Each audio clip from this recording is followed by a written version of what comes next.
Card போட்டாச்சு.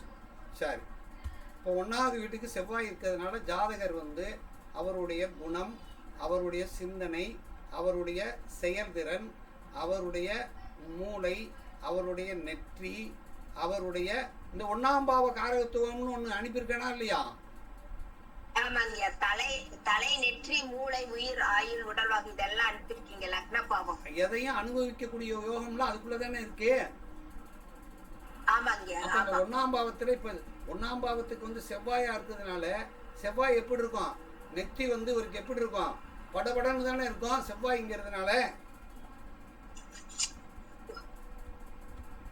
எப்பயுமே ஒரு கோபக்குறியோட தானே அந்த நெத்தியே இருக்கும்.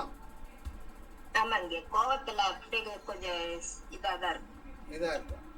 அப்ப அவருக்கு வந்து எப்பயுமே ஒரு சிந்தனை, அவருடைய சிந்தனை எப்படி வேகமா இருக்கும், துரிதமா இருக்கும்.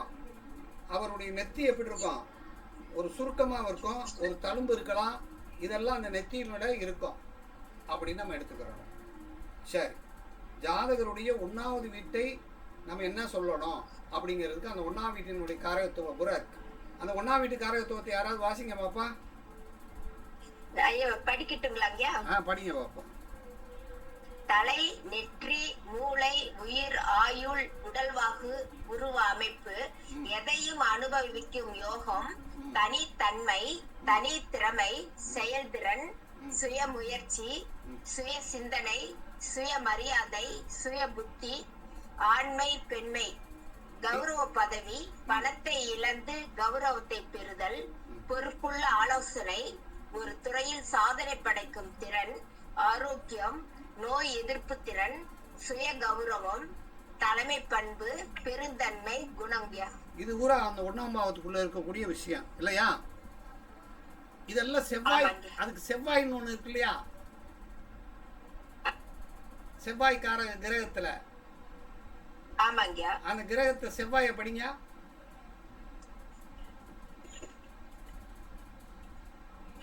ஒரே நிமிஷம். செவ்வாய் உடலில் உள்ள தசைகள், கை, பல்லு, கொம்பு, கட்டுமஸ்தான உடல், மன வலிமை, பலம், வீரம், தழும்பு, பூமிக்காரகன், சகோதரக்காரகன், கலத்திரக்காரகன், சண்டை சச்சரவுகள், காயம், ரணம், ரத்தம், நாள்பட்ட நோய்கள், வலி வேதனைகள், கடன், வழக்கு, துரோகம், மிரட்டப்படுதல், காவல்துறை, ராணுவம், மன உளைச்சல், அதிக காம இச்சை, முன்கோபம், ஆதிக்க உணர்வு, ஆத்திரம், அவசரம், கூர்மையான ஆயுதங்கள், இயந்திரங்கள், பொறியியல் துறை, கட்டுமான தொழில்கள், கருவிகள், நிலம்.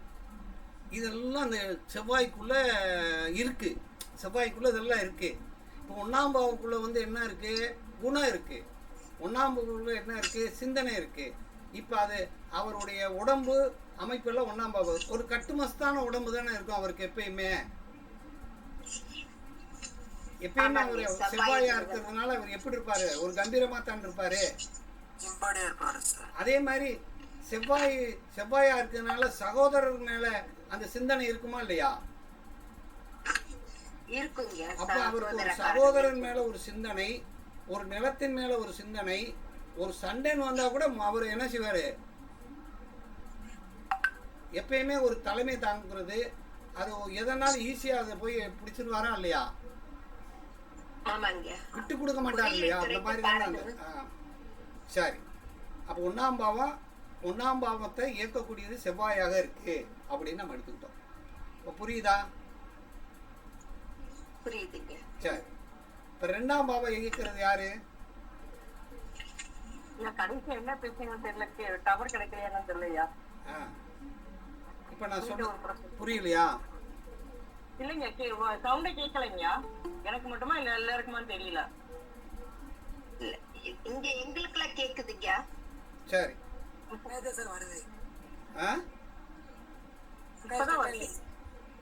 சக்காய் வருதுங்க. இப்ப வருதான்னு பாருங்க. இப்ப பேசுறது கேக்குதியா? அதுக்கு முன்னாடி பேசுறது கேட்கல. சரி சரி சரி, இப்ப பேசுறது நல்லா கேக்குதா? இப்ப கேக்குதியா? பேசுங்க. சரி, இப்ப நான் என்ன சொல்றேன்னா, ஒன்றாம் பாவத்துக்குள்ளே இவ்வளோ விஷயங்கள் இருக்குது. அது செவ்வாயாக இருக்கிறதுனால அதை நம்ம கொடுத்துருச்சு. அப்போ ரெண்டாம் பாவத்துக்குள்ளே யார் இருக்கா? ரெண்டாம் பாவத்தை இயக்கிறது யாரு? கேதுவா இருக்கார். ரெண்டாம் பாவத்தை கேதுவா இருக்கார். அப்ப கேதுவா இருந்தா அவர் பேச்சு எப்படி இருக்கும்? நுட்பமா தானே பேசுவாரு.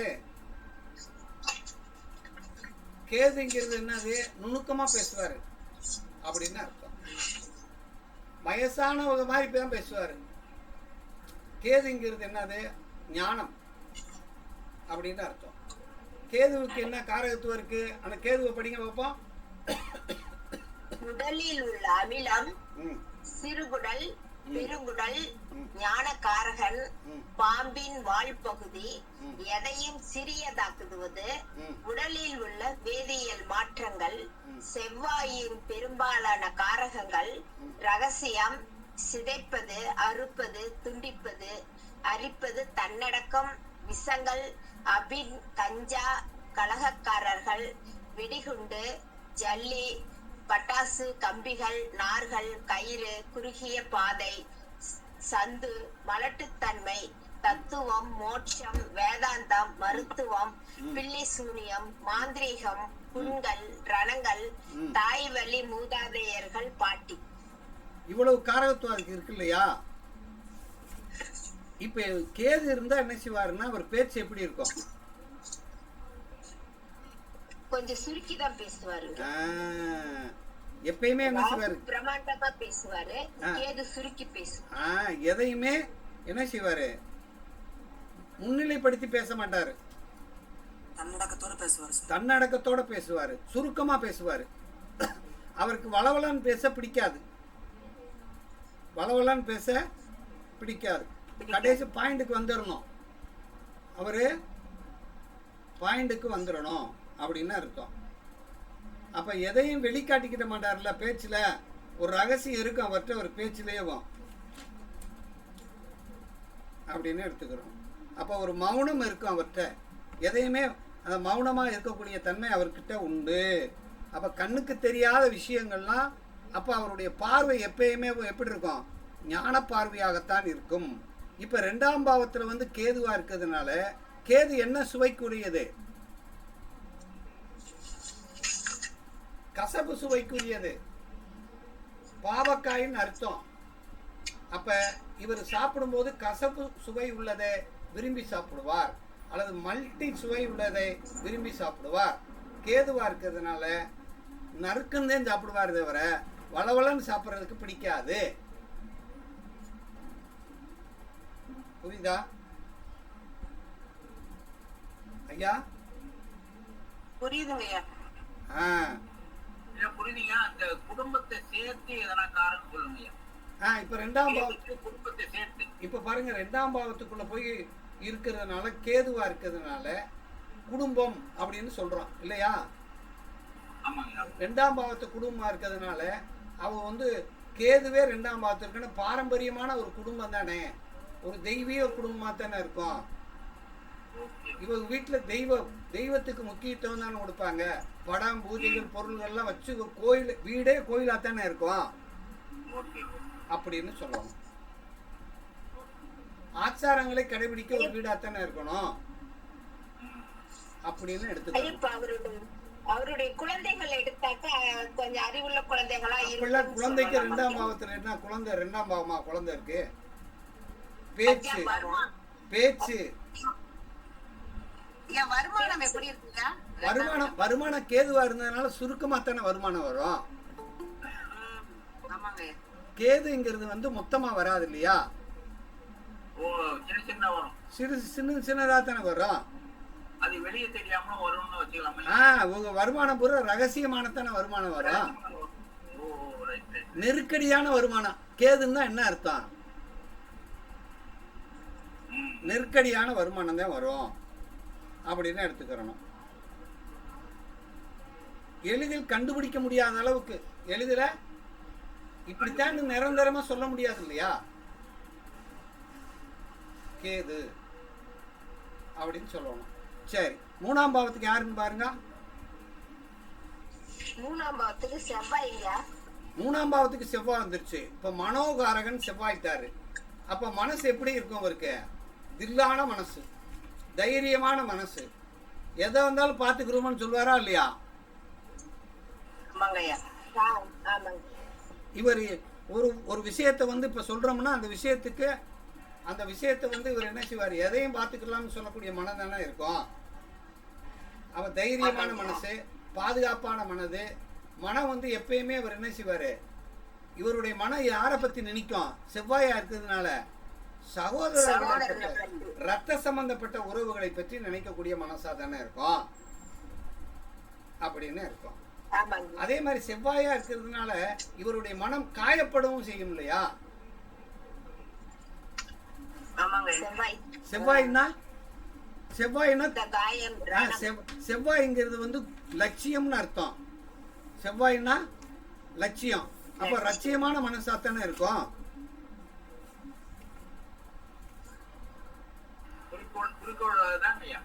குறிக்கோள்னா சூரியன். குறிக்கோள்னா சூரியன், லட்சியம்னா செவ்வாய். அப்ப தைரியமான மனசாத்தான் இருக்கும் செவ்வாய்னா.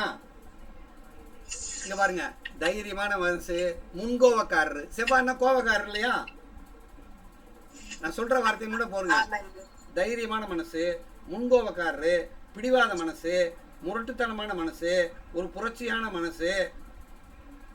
எதையுமே துன்பம் தானே, துன்பத்துல ஈஸியா ரசிப்பாரு. வலியெல்லாம் ஈஸியா தாங்கிக்கிடுவாரு, தாங்கக்கூடிய மனசு அப்படின்னு சொல்லணும். சரி, அப்ப நான் 4ஆம் பாவத்துக்கு யார் வந்திருக்கான்னு பாருங்க. சரி, இப்ப 4ஆம் பாவத்துக்கு சனி வந்துருச்சு. 4ஆம் பாவம்ங்கிறது என்னது? 4ஆம் பாவம் என்னது? அதெல்லாம் விட்டுருங்க, குணத்தை மட்டும் சொல்லுங்க, பொருள் எல்லாம் சொல்லுங்க. சேமிக்கக்கூடிய குணம் வந்து 4ஆம் பாவத்துல இருக்கு. அதுவும் சனியா வந்தா எப்படி இருக்கும்? சேமிப்பாரு தவணை முறையில தானே, கொஞ்சம் கொஞ்சமா தானே சேமிக்க முடியும், தாமதமா தானே ஆகும்.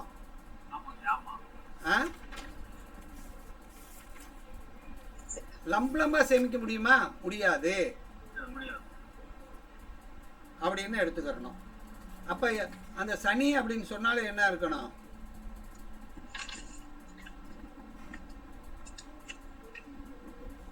அவருடைய சேமிப்பு, அதே மாதிரி அவருடைய சொத்து எல்லாமே அந்த சனியாத்தான் இருக்கும். சனி எப்படி இருக்கும்? பூர்வீகம் ஸ்ட்ராங்கா இருக்கும் அப்படின்னு எடுத்துக்கிறணும்.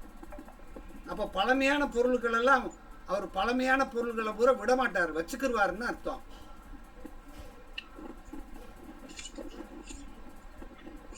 நாலாம் பாவத்துல வந்து சனி வந்திருந்தார்னா அவர் வந்து கடினமான அந்த அவருடைய அந்த சேமிப்பானது சேமிக்கிறதுக்கு ரொம்ப கடின பிரயாசப்படுவார்கள் இல்லையா? விசுவாசமான இருக்கணும்னு சேமிக்கக்கூடியவர் அப்படின்னு எடுத்துக்கணும். சரி, 5ஆம் பாவத்துக்கு போங்க.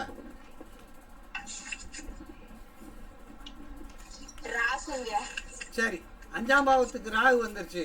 இப்ப 5ஆம் பாவம்னா என்ன சொல்லுங்க பாப்பா? 5ஆம் பாவத்துல என்ன இருக்கு? 5ஆம் பாவம்னா திறமை, அவருடைய அறிவு, அவருடைய, அதாவது 5ஆம் பாவத்துக்குள்ளதே அவருடைய திறமை இருக்கு, அவருடைய ஆசை இருக்கு, அவருடைய ஈர்ப்பு இருக்கு, அவருடைய விருப்பம் இருக்கு. 5ஆம் பாவத்துக்குள்ள தானே ஆசை இருக்கு, ஈர்ப்பு இருக்கு, விருப்பம் இருக்கு.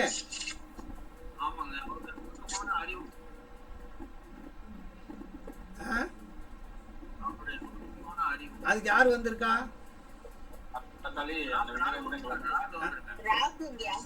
அவர் எதையும் மிகைப்படுத்தி எதையும் பெருசா தானே ஆசைப்படுவாரு.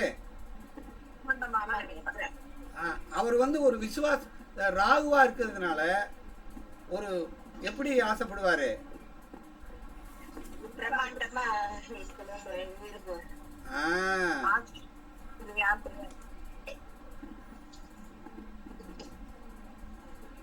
சரி, இப்ப ராகு 5ஆம் பாவத்துல இருக்கிறதுனால 5ஆம் பாவத்துல யாரு?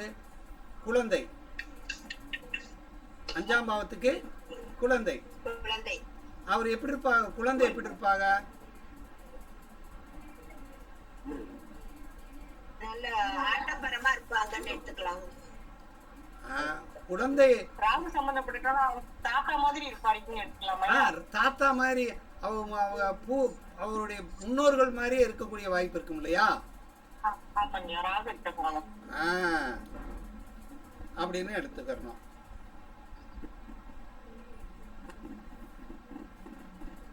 அப்ப ராகு வந்து என்ன செய்யும்? எந்த ஒரு விஷயத்தையும் நம்ம சொல்றதெல்லாம் கட்டுப்பாட்டுக்கு அது ஒரு போக்குல தானே போகும்.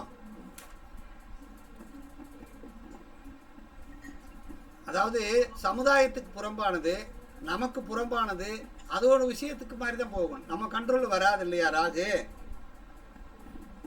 அப்படின்னு எடுத்துக்கிறோம்.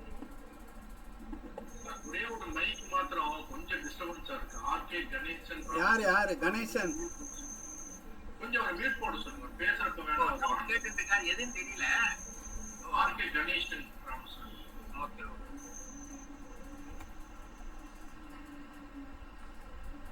இப்போ காணாங்க ஐயா. அந்த சவுண்ட் என்ன போச்சு? இப்போ மியூட் பண்ணிட்டாரு சார். ஓகே. சரி. இப்போ நம்ம 6ஆம் பாவத்துக்குள்ள 5ஆம் பாவத்துக்குள்ள யார் ராக பார்த்தோம். 5ஆம் பாவத்துக்குள்ள வேற என்ன காரகத்துவம் இருக்கு? 5ஆம் பாவத்துக்குள்ள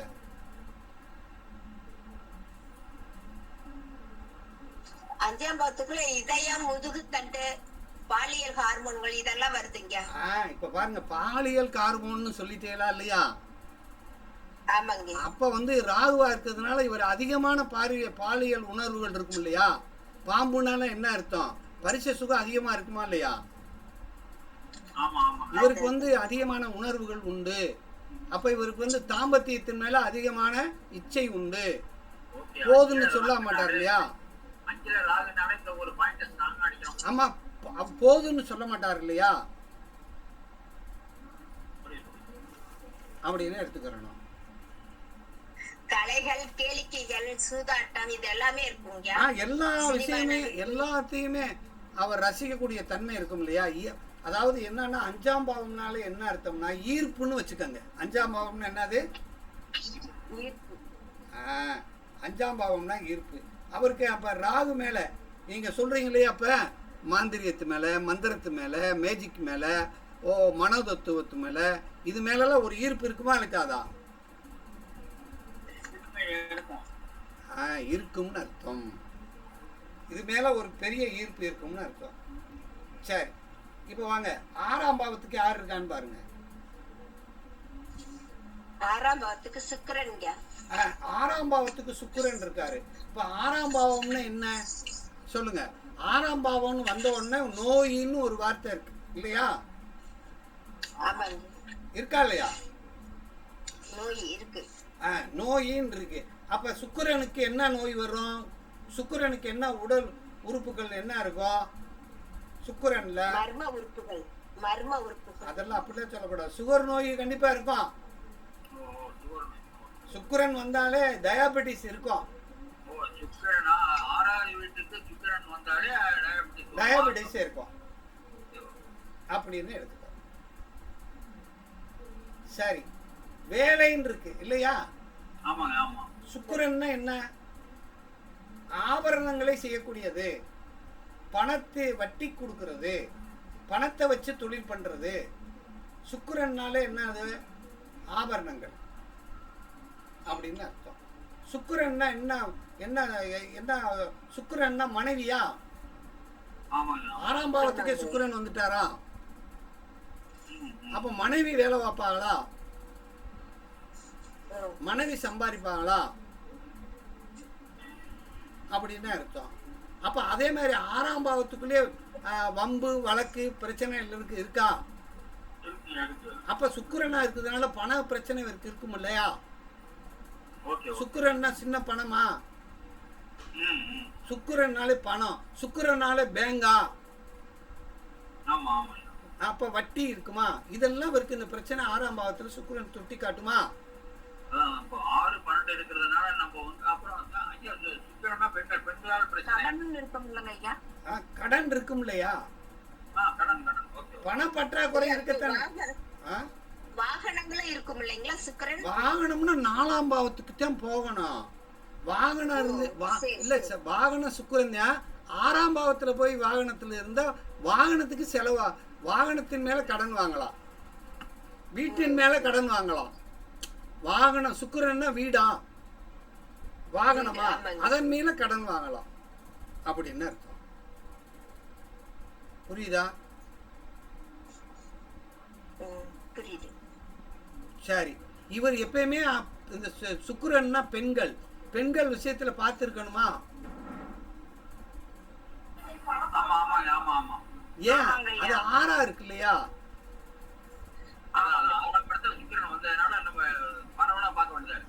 ஆறா இருக்கணும். அதே மாதிரி 6ஆம் பாவத்துக்கு சுக்கிரன் வந்துச்சுனாலே மனைவி இருக்காங்க இல்லையா, மனைவி வேலை பார்க்கணும். வேலை பார்க்காத மனைவியா இருந்தா பிரிவு ஏற்படும் இல்லையா? 6ஆம் பாவம் பிரிவு அப்படின்னு அர்த்தம்.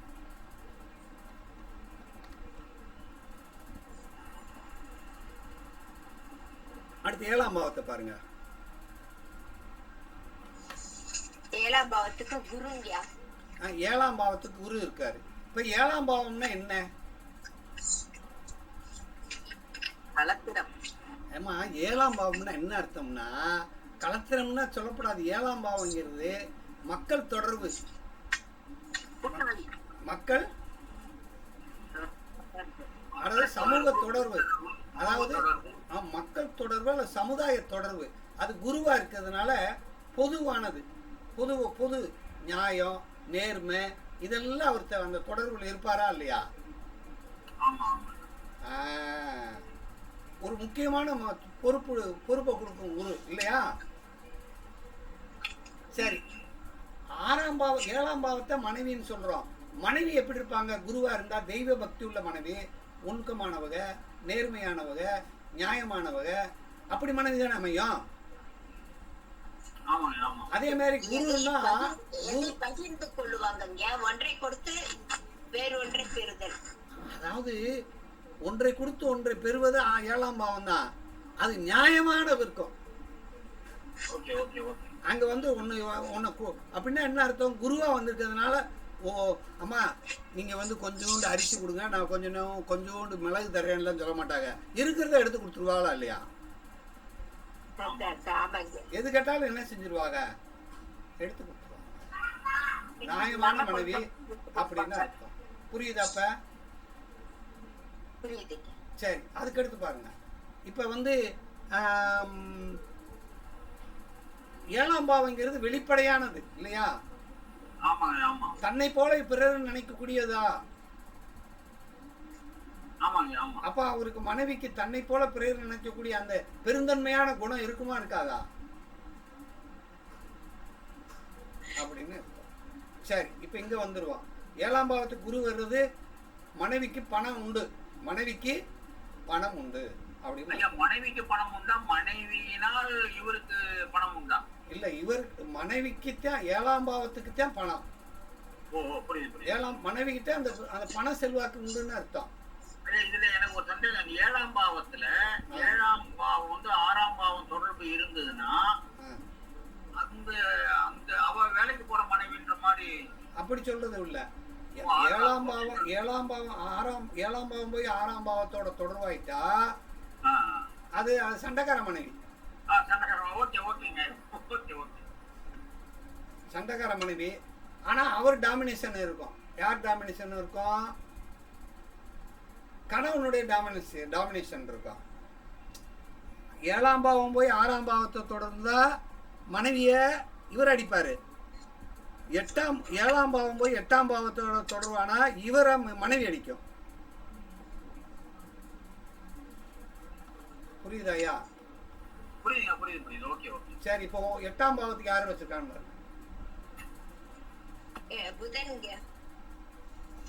சரி, 8ஆம் பாவத்துக்கு புதன் வந்துருச்சு. இப்போ 8ஆம் பாவம்னா ஏற்கனவே என்ன சொன்னா பிடிக்காது.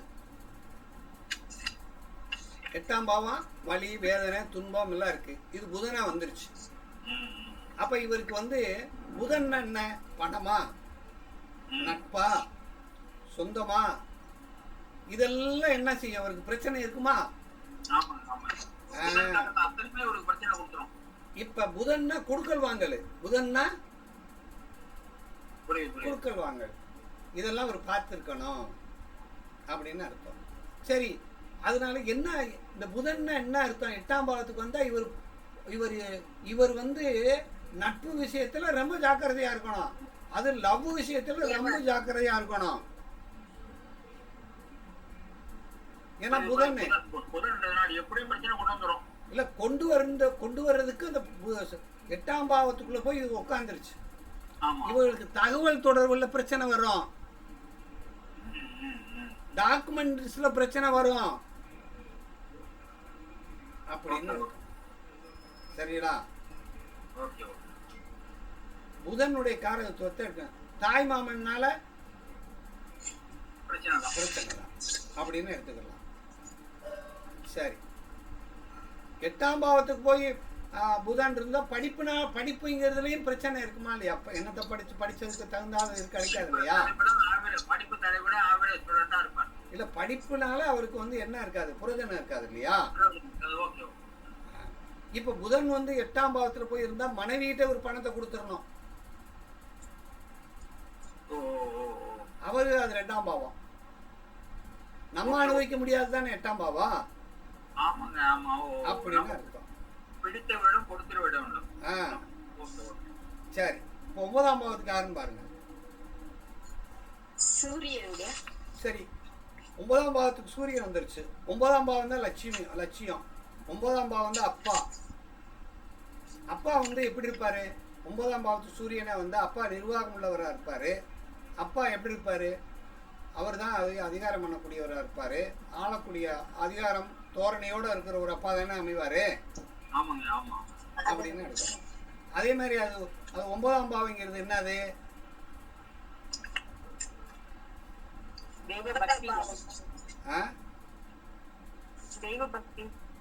தெய்வ அனுக்கிரகம். சூரியனே இருக்கிறதுனால அவருக்கு வந்து ஆண் தெய்வத்தினுடைய அந்த அனுக்கிரகம் கிடைக்கும் இல்லையா அப்படின்னு எடுக்கணும். அப்பா மேல ஒரு பக்தி இருக்கும், ஒரு நம்பிக்கை இருக்கும், இதெல்லாம் உண்டு அப்படின்னு எடுத்துக்கலாம். ஆனா இவருடைய பழக்கம் பூரா 9ஆம் பாவத்தில் இருக்கிறதுனால இது தன்னை அறிமுகப்படுத்துறது, பெரிய அளவோட தானே பழகுவாரு அப்படின்னு எடுத்துக்கலாம். அதாவது 9ஆம் பாவங்கிறது பொறுப்பு இல்லாதது. 9ஆம் பாவம் பொறுப்பு இருக்காது. அப்ப இவருக்கு வந்து என்ன செய்யணும்? சூரியன் விஷயத்துல நிரந்தரமான வருவாயில பொறுப்பு இருக்காது, அதுல கான்சென்ட்ரேஷன் இருக்காது அப்படின்னு எடுத்துக்கணும்.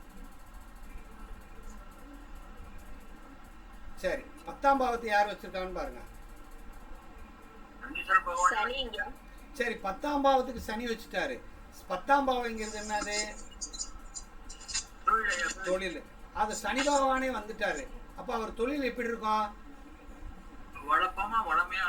வளமையான்றது கூடாது, சனிங்கிறதுனால மெதுவா தானே இருக்கும், ஸ்லோவா தான் தொழில் போயிட்டு இருக்கும். அதான் ஸ்லோவான தொழில் தான் இருக்கும். அவருடைய பாரம்பரிய தொழில் தானே செய்ய முடியும். சனிங்கிறது பழைய தொழில் இல்லையா?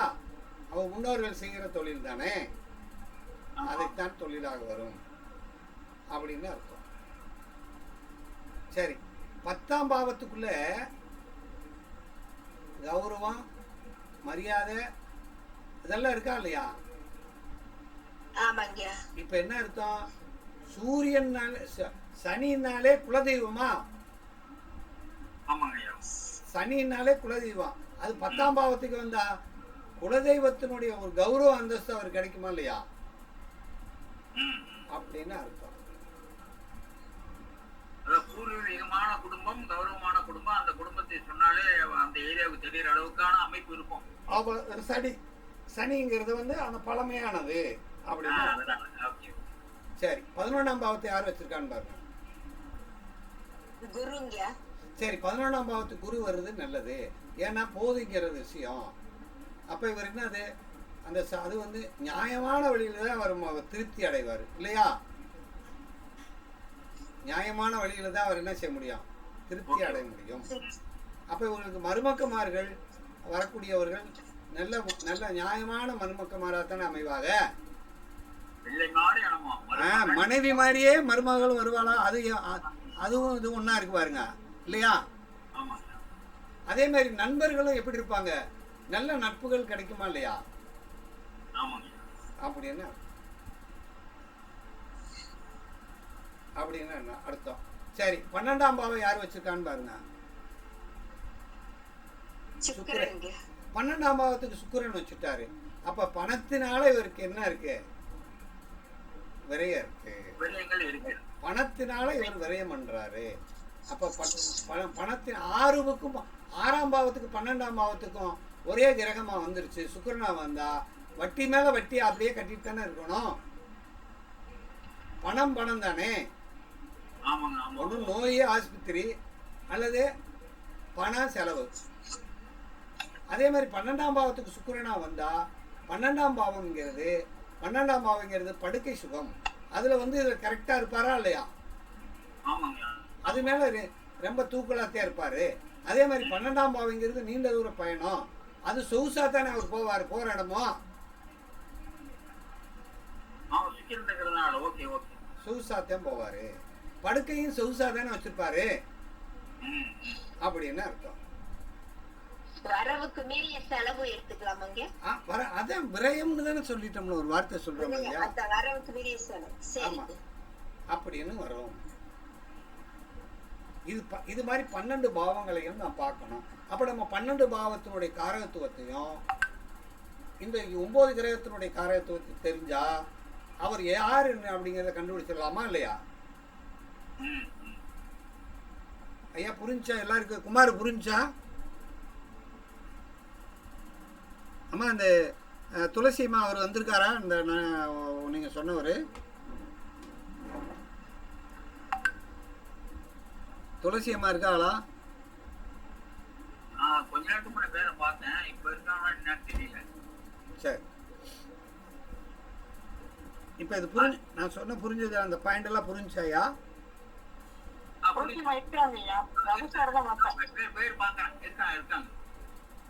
யார் வரல? அவங்க சொன்னவங்க யாரும் வரல சார். ரகு சார் வரல. ரகு தானே அவங்க அறிமுகப்படுத்தினவர். சரி, வரல. சரி, இப்ப நமக்கு புரிஞ்சிச்சு. இப்ப 12 பாவத்துக்கு யார் சப்ளாடா இருக்காங்களோ அவங்க தான் 12 பாவத்தையும் இயக்க போறாரு. அந்த 12 பாவத்துக்கு வரக்கூடியவருடைய காரகத்துவத்தை நம்ம படிக்கணும். அடுத்த வகுப்புல இருந்து ஒவ்வொன்று காரகத்துவத்தையும் 12 பாவத்துக்கும் படிச்சிடுறோம். அப்படி போயிடுவோமா?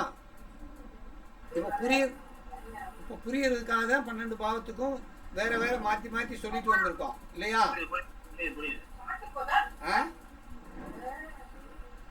சரி, ஒரு சுரேஷ் சாமி இருக்கீங்களா? இருக்காரா அவரு? சுரேஷ் இப்ப சொன்ன காரகத்துல எத்தனை காரகத்துவம் இருக்கு உங்களுக்கு? எல்லாமே இருக்குது சார். எல்லாமே இருக்குது. இனி நாம வந்து அந்த இதை பார்க்க வேண்டியதான். அந்த கிரகங்கள் வேலை செய்யக்கூடிய அந்த பொசிஷனை பார்க்க வேண்டியதான்.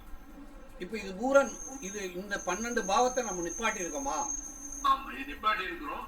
இதுக்கப்புறம் நம்ம 2 இது பாக்குறோம் இல்லையா சார்? நட்சத்திரம் உபநட்சத்திரம் பாக்குறோம் இல்லையா? இப்ப 1ஆம் பாவம் எப்படி? அப்ப 1ஆம் பாவத்தை இயக்குறது செவ்வாய். அவர் மட்டும் இயக்க போறது இல்ல. அவர் நின்ற நட்சத்திரம் யாரு, அவர் நின்ற உபநட்சத்திரம் யாருன்னு பார்க்கணுமா இல்லையா? அதை பார்த்துதான் ஒரு ஃபைனலா நம்ம என்ன போகுது. 1ஆம் பாவத்தை மட்டும் பாருங்க. அந்த அனுப்புனதுல குமாரு சொல்லுங்க சார். அந்த அனுப்புனதுல சரி சார். செவ்வாய் சார், நட்சத்திரம் புதன், உபநட்சத்திரம் சனி. செவ்வாய் ஒண்ணுன்னா அவிட்டம் தான் வரும். செவ்வாய் வந்து எந்த பாவத்தை வச்சிருக்கு? 1ஆம் பாவத்தையும் 3ஆம் பாவத்தையும் வச்சிருக்காரு சார். சரி, செவ்வாய் நின்ற நட்சத்திரம் புதன். புதன் எந்த பாவத்தை கையில வச்சிருக்காரு? கேள்வி பிரகாரம் 8ஆம் பாவத்தை சார். 8ஆம் பாவத்தை வச்சிருக்காரா? ஆமா. சரி, அவர் நின்ற உபநட்சத்திரம் சனி 4-10. Very good. அப்ப 8ஆம் பாவத்தையும் 4ஆம் பாவத்தையும் 10ஆம் பாவத்தையும் வச்சிருக்காரு இல்லையா? ஆமா. இப்ப 8ஆம் பாவங்கிறது வந்து என்ன? இதுதான் மேட்ரு. இதுதான் மேட்ரு. 8ஆம் பாவங்கிறது மேட்ரு. அந்த மேட்ருல இருந்து வரக்கூடியது என்ன ஆகுதுன்னா 4 10 ஆகுது. இப்ப 4 10 இந்த 8ஆம் பாவத்தை 4 10 க்ளோஸ் பண்ணாதே. ஆமா, அது ஒரே பாவம் தானே சார். இது கூட கைகோர்த்துறோம். ஆமா, இதெல்லாம் செஞ்சிட என்ன செஞ்சிடும்? கைகோர்த்துக்கிறோம். இப்ப இந்த சப்ஜெக்ட் உங்களுக்கு புரியாது. அது கொஞ்சம் அதான் நீங்க ஸ்டெப் ஸ்டெப்பா போங்க சார். போகணும். இல்ல உங்களுக்காக இதை சொல்றேன். இல்ல ஏன்னா நான் புரிஞ்சுக்கிட்டேன் சார். இப்ப 4ஆம் பாவம் 8ஆம் பாவம்ங்கிறதுனால 8ஆம் பாவங்கிறது உங்களுக்கு வலி வேதனை துன்பங்களை கொடுக்கும். அது செவ்வாயா இருக்கிறதுனால தலையில ஏதாவது அடிபட்டிருக்கா? ஒன்னும் ஆகல சார். ஒன்னும் ஆகல. இல்ல ஒரு சின்ன வயசுல, ஆமா சின்ன வயசுல அடிப்படை, ஆமா நீங்க சொன்னது அடிப்பட்டதான் எடுத்துக்கணும். ஒரு கல்லு ஒண்ணு பட்டு மண்டை உடைஞ்சிருக்கு. ரத்தம் ரத்தம் ரத்தம் ஏற்பட்டு ரத்தம் வந்திருக்கு. முன் நெத்தி பொட்டுல. சரி, தலையில ஒரு சின்ன காயமாவது அந்த செவ்வாய்ங்கிறதுனால வந்திருக்கும். தழும்பு இருக்கா இல்லையான்னு பார்க்கணும். சரி, அதே மாதிரி செவ்வாய்ங்கிறது இந்த 8ஆம் பாவமா இருக்கிறதுனால அது எந்த பாவம் 8ஆம் பாவமா வச்சிருக்கு? புதன் தான் சார். அப்ப புதன் வச்சிருக்கு இல்லையா? ஆமா. அப்ப உங்களுக்கு அடிப்படையிலேயும் உங்களுடைய சிந்தனையே அந்த பணம், அந்த அந்த பிசினஸ், இது அதுதானே இருக்கு. அது மண்டைக்குள்ளேயே இருக்கு அப்படின்னு அர்த்தம். இப்ப இன்னொரு விஷயம் என்னன்னா, இந்த 8ஆம் பாவம் போய் 4ஆம் பாவத்தோட தொடர்பாகுது இல்லையா? 2 கூட்டணி ஆகுது. அப்ப வலி வேதனையோட தான் சேமிக்க முடியும். வலி வேதனையோட தான் நீங்க என்ன செய்ய முடியும்? சிந்திக்க முடியும். சரி, அதுவும் என்ன செய்யுது? 4 10 இருக்கு. அப்ப கௌரவமான சிந்தனை, தொழிலை பற்றிய சிந்தனை, கௌரவமான சிந்தனை, அது பொறுப்பான சிந்தனை உள்ள ஆள்தான். ஆனா இடையில வந்து இந்த 8 வந்தது வந்து உங்களுக்கு அகக்காரகத்துவத்தில் பிரச்சனையை தரும். 1ஆம் பாவத்தில் இருக்கக்கூடிய தலையில தலைவலி உண்டா? இல்ல சார், அதெல்லாம் இல்ல சார். தலையில வலி இல்ல. ஆனா இந்த சகோதரர்கள் வர்க்கத்தினால வந்து நான் கஷ்டத்தை அனுபவிச்சேன். அது வந்து செவ்வாய், இந்த புதன் போய் செவ்வாய் போய் 8ஓட தொடர்வானா அந்த ரத்த சம்பந்தப்பட்ட உடன்பிறப்புக்குள்ள பிரச்சனை இருக்கும் இல்லையா? அது இருக்கு, அது இருக்கு. அப்ப இந்த ஜாதகம் உண்மையா பொய்யா அப்படின்னு இப்ப நம்ம 12 பாவத்தை நிப்பாட்டிட்டோம். இனி இதுக்கப்புறம் வர பலன் இப்ப என்னன்னு பார்க்கணும். அப்படி பார்த்தோம்னா சரியாயிடும் இல்லையா? கோவில் கட்டின பாவம் வந்து என்ன சார்? 9ஆம் பாவம் தானே சார்? கோவில் கட்டினது நானு இல்ல. இப்ப வந்து கோவில் அப்படிங்கிறது அவர் தர்மகாரியங்கிறது 9ஆம் பாவம். 9ஆம் பாவம். ஆனா அதுக்கு வந்து குரு வந்து இம்பார்ட்டன்டா, கிரகம் வந்து குருவா இல்ல என்ன? எது வேணாலும் வரலாம். 9ஆம் பாவத்துக்கு சனி வந்தாலும் கோயில் தான், குலசாமி. குரு வந்தாலும் கோயில் தான். ஆனா குலசாமிக்கு தானே செஞ்சிருக்கிறேன். ஆமா. இப்ப 9ஆம் பாவத்தினுடைய அதிபதி யாரு? சூரியன் தான் இருக்காரு. சூரியனாலும் பாரம்பரியம் தானே. பாரம்பரியம் தான், தந்தை வழி இதுதானே. இப்ப சூரியன் 9ஆம் பாவம் போய் எந்த நட்சத்திரம் யார் யார் வேலை செய்ய போறாரு? செவ்வாயோட வேலையை தான் செய்யறாரு அங்க சார். அது மாத்திரம் மாத்தணும் சார். நட்சத்திரமும் உப நட்சத்திரம் ஒன்னா வந்தது, அதுக்கு அடுத்த இதுக்கு போகணும் இல்லையா? அது எனக்கு என்னன்னு தெரியும். அது 2 என்ன ஒன்னாயிருச்சா? ஆமா, செவ்வாயா இருக்குது. செவ்வாய்க்கு புதனா இருக்கும்னு நினைக்கிறாங்க. சரி, அது என்னன்னு பாத்துக்கிறோம். சரியா? சரிங்க சார். சரி, அப்ப ஓரளவு நெருக்கி பிடிச்சிருக்கோம். பாத்துக்கலாம் சார். இதை பார்த்து இப்ப இந்த கோயிலை எடுத்துட்டு இதை ஒரு 6 மாசத்துக்கு, ஒரு 3 மாசத்துக்கு இதை போய் பார்க்கலாம் சார், என்ன மாற்றம். சரி, பாத்துக்கிறோம். சரி, இப்ப இந்த சப்ஜெக்ட்ல இன்னைக்கு நான் சொல்லி கொடுத்தது 12 பாவத்துக்கு எந்த கிரகம் வந்திருக்கோ அந்த கிரகத்தினுடைய காரகத்துவத்தை சொல்லிடலாமா மல்லியம்மா?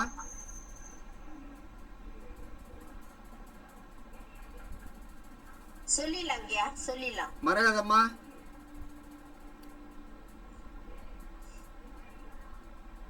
சொல்லலாம். கரெக்ட். சரி, மோகன் ஐயா புரிஞ்சதா எப்படி எடுத்திருக்கோம்னு? ஓகேங்க, புரிஞ்சு அந்த பாவத்தை மட்டும் சொல்ற சொல்றீங்க. இப்ப நட்சத்திரமும் உப நட்சத்திரம் நம்ம இன்னும் நினைக்கல. ஆனா அதுக்கு நம்ம போகல, பலனுக்கு போகல. 12 பாவத்தை நிப்பாட்டி இருக்கிறத மட்டும் பாக்குறோம். ஆமா ஆமா, ஓகே. 12 பாவத்தை யார் வச்சிருக்காங்கிறத நிப்பாட்டிட்டோம். ஆமா ஆமா. அப்ப அந்த 12 பாவத்தை நிப்பாட்டிட்டு இது உண்மைதானாங்கிறத ஒரு ஆய்வு கேட்கணும். Okay okay. அப்படின்னு அர்த்தம்.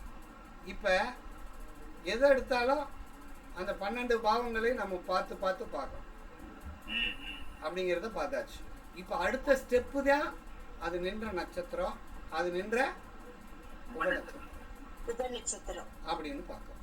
இப்ப நட்சத்திரம் என்பது சம்பவம், உபநட்சத்திரம் என்பது தீர்மானம்.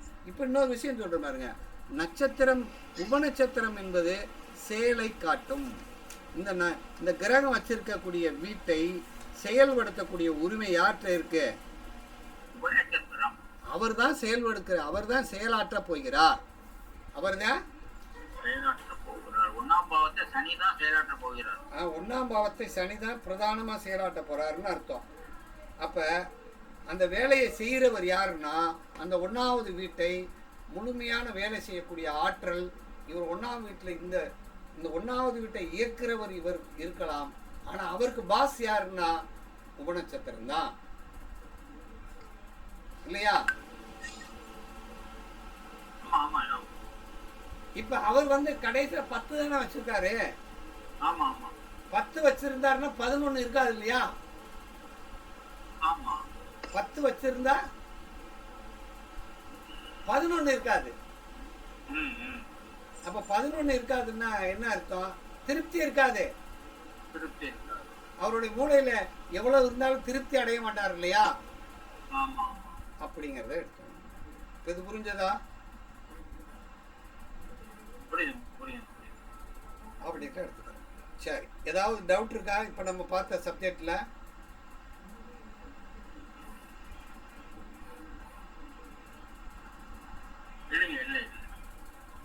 சரி, அவன் முடிச்சுக்கலாமா? ஏதாவது கேள்வி? நன்றி